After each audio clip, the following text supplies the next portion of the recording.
Bismillahirrahmanirrahim. Assalamu alaikum warahmatullahi wabarakatuh.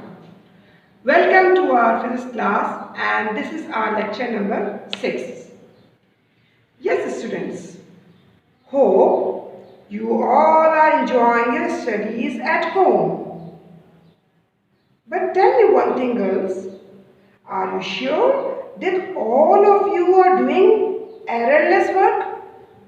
Maybe it is likely that all of you are doing the work very well, but still I must say here that no one is flawless except Allah subhanahu wa ta'ala. I am also not the perfect person. Am I right? So let's come to the point, and that is our today's topic, that is errors. Today we are going to study error and its types. Error is actually the difference between actual value and observed value. असली values और practical में मिलने वाली values, या यूँ कहिए कोई चीज़ जिसकी हम मेजरमेंट करते हैं और मेजरमेंट के बाद हासिल करने वाली वैल्यूज आपस में, और इनका आपस में फ़र्क क्या कहलाएगा? एरर कहलाएगा। ज़रूरी तो नहीं है कि जो एक्चुअल वैल्यूज़ हों वो इंसान जो तजुर्बा कर रहा है उसकी वैल्यूज़ के बराबर हों, ऐसा ज़रूरी तो नहीं है ना। आइए इस बात को हम एक मिसाल के ज़रिए समझते हैं। आपको पता है कि कभी कभार इंसानों के दरमियान तजाद आ जाता है कि भाई मैंने तो इतने बंदे गिने हैं ऑफिस में या दावत में या कहीं किसी जगह पे भी हम जाते हैं, तो दूसरा कहता है नहीं भाई मैंने तो तुम्हें मुहालता हुआ है, मैंने तो इतने बंदे देखे हैं। ऐसा होता है कि नहीं होता है? या एक इंसान कहता है कि आज इतना दर्जा हरारत है और दूसरा कहता है नहीं नहीं आज इतना दर्जा हरारत है। तो इस किस्म के तजाद हम रोज़मर्रा की ज़िंदगी में भी देखते हैं। तो क्या ऐसा है कि हर कोई दुरुस्त है? नहीं, ऐसा हो ही नहीं सकता। राय हर किसी की अपनी अपनी जगह, मगर कोई हकीकत से करीब हो सकता है, कोई हकीकत से ज़रा दूर हो सकता है, मगर कुछ लोग बिल्कुल एग्जैक्ट वैल्यू बता देते हैं। इस अमल को हम एक टर्म एक्यूरेसी से मंसूब करते हैं। एक्यूरेसी क्या है? The phenomena of ascertaining the observed values as close to the factual or actual values. हम कहते हैं ना कि आज 35 डिग्री सेंटीग्रेड लग रही है गर्मी, दूसरा कहे नहीं भाई आज तो 40 डिग्री जितना सूरज गर्मी दे रहा है। अब असली वैल्यू जो कि थर्मोमीटर से मालूम की गई होगी या मेट्रोलॉजिस्ट ने कोई वैल्यू जो बताई होगी कि आज का दर्जा हरारत ये है, तो जो इंसान असली वैल्यू से जितना करीब तर होगा उसको हम क्या कहेंगे? उसको हम कहेंगे ही इज मोर एक्यूरेट। और जो इंसान सही सही काम करता है, हम कहते हैं ना कि वो बंदा या वो बंदी जो है वो एक्यूरेट काम करते हैं। तो और हम इंस्ट्रक्शन भी देते हैं डू योर वर्क एक्यूरेटली। मतलब क्या कि सही काम के बिल्कुल मुतरादिफ काम करने की कोशिश की जाए। अब जिसके काम काफ़ी हद तक सही हो वो मोर एक्यूरेट होगा, और जिसका काम असली काम से काफ़ी हटकर हो तो उसे कहा जाएगा कि काम में एरर्स है। चलिए अब पढ़ते हैं हम एरर्स की टाइप्स के बारे में। तो एरर्स की कितनी टाइप्स आपको सामने बोर्ड पे नजर आ रही हैं? You can see 3 types of errors on the white board. First one is personal error, second one is systematic error, and third one is random error. अगर आपको याद हो, अभी अभी मैंने थोड़ी देर पहले जो मिसाल दी थी दर्जे हरारत की, याद है? मेजरमेंट के हवाले से मिसाल दी थी कि दर्जे हरारत की मेजरमेंट कर रहे हैं मेट्रोलॉजिस्ट अलग अलग, इंसान अपनी अलग राय दे रहा है। बंदों की गिनती के हवाले से मैंने मिसाल दी। ये क्या कहलाएंगे? ये पर्सनल एरर कहलाएंगे। क्यों? क्योंकि ये इंसान की अपनी जाती राय सोच की वजह से एरर पाया गया। इस पर्सनल एरर को ज़हनी अहंगी और बहसो तकरार से बचकर ही इस एरर को हटाया जा सकता है।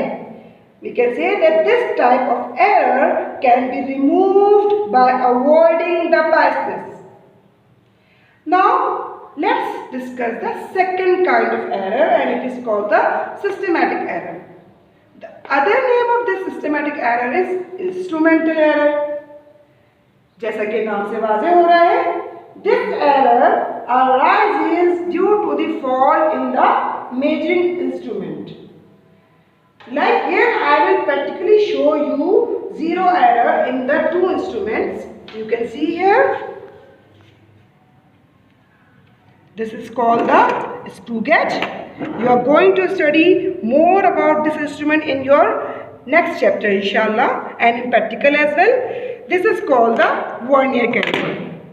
Now here you can see that when we are using this instrument, here you can see that the zero of the main scale coinciding with the zero of the vernier scale. Got the point? See, here there is no error. Here there is no zero error. Can't you see? Yes. Now you can see very well.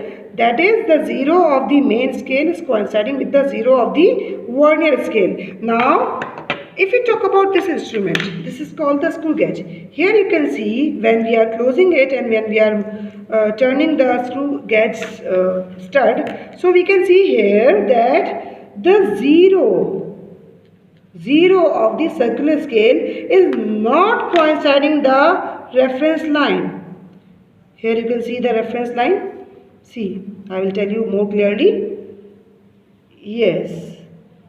If it is like that zero of the main circular scale is coinciding the zero of the reference line or zero of the main scale, it means there is no zero error. And if it's like that, it is like that, like zero is not coinciding the reference line, and it is like that zero is not coinciding the reference line. So here we can say that zero error exists. So this kind of error can be corrected. How? किस तरह से? This zero error, if it is positive zero error, so that zero error must be subtracted from the actual value. And if it is negative zero error, so that kind of error must be added to the actual value. Although this is not very much clear at this point, but this is this is not the practical class. So when you will come and do the practicals, and then you will have the class to look closely to these instruments in your hands, so you can get the clear idea, inshallah. Now let's come to the third kind of error, and that is called the random error. Random error is the error the random error is the error which arises due to the external conditions which are at certain time beyond the control of the experimenter. It includes changes in temperature, humidity, voltage, etc. Like let's suppose experimenter हो गया या कोई साइंसदान हो गया, तजुर्बा कर रहा है अपने लेबोरेटरी में. अब पंखा बंद करके वो तजुर्बा कर रहा है और अचानक से जो खिड़की खुली हुई है उसमें तेज हवा आ जाए, तो साइंसदान के तजुर्बे में क्या होगा? एरर आने की गुंजाइश आ जाएगी. और जब एरर आ जाएगा तो क्या हो गया? ये किस किस्म का एरर होगा? ये होगा रैंडम एरर. इसी तरह से अचानक मौसमी तगय्युर की वजह से, जैसे कि दर्जा हरारत बढ़ गया, अचानक से हवा चल गई, जबकि तजुर्बा कम दर्जे हरारत पर कारआमद साबित होता और दर्जा हरारत बढ़ चुका है, तो ऐसे तजुर्बे में पैदा होने वाले एरर्स रैंडम एरर कहेंगे, और जो किसी भी इंसान के बस से बाहर के, मतलब कि ये एरर्स कौन से हैं? ये अवामिल क्या है? इंसान के बस से या तजुर्बेकार या साइंसदान के बस के बाहर के अवामिल हैं. तो ऐसे एरर को डेफिनेटली कंट्रोल करना काफ़ी मुश्किल रहता है. It is beyond the control of the experimenter. तो स्टूडेंट, उम्मीद है कि आपको आज का टॉपिक अच्छे से समझ आ गया होगा. तो बच्चों, आज का काम नोट कर लें. आपने एरर और टाइप्स ऑफ एरर को रजिस्टर में ठीक लिख के आना है, अच्छे से लिख के आना है. ठीक है, मैं आपको गाइड कर देती हूँ किस तरह से रजिस्टर में. मैं आपको सैंपल भी दिखा देती हूँ.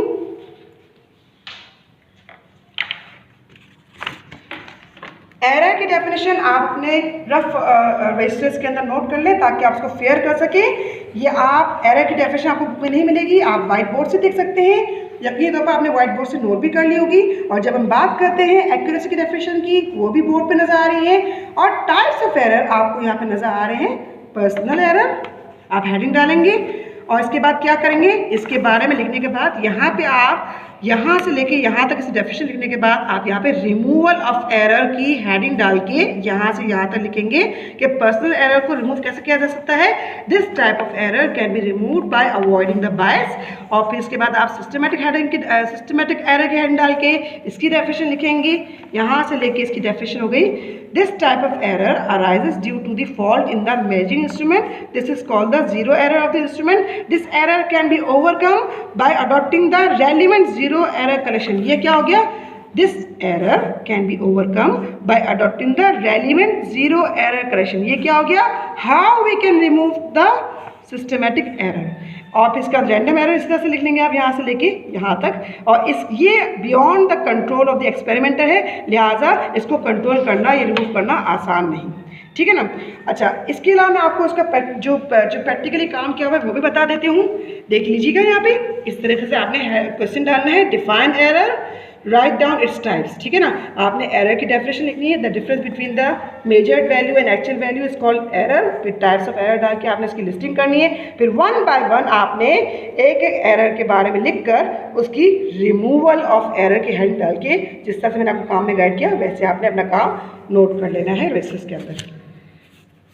उम्मीद है कि आपको आज की क्लास का सारा काम जो है वो अच्छे से समझ आ चुका होगा। ये देख रहे हो, सिस्टमेटिक एरर, इसका रिमूवल, रैंडम एरर, इस तरीके से आपने काम करना है सारा का सारा।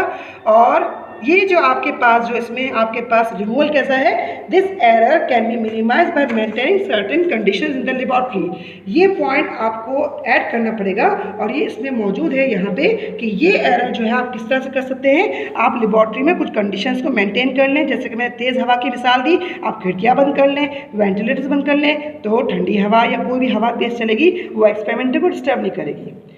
तो उम्मीद है कि इंशाल्लाह आप ये काम जो है वो जल्द से मुकम्मल करेंगे। आइंदा क्लास में हम अपने नए सबक के साथ फिर मुलाकात करेंगे। तब तक अल्लाह के बाद।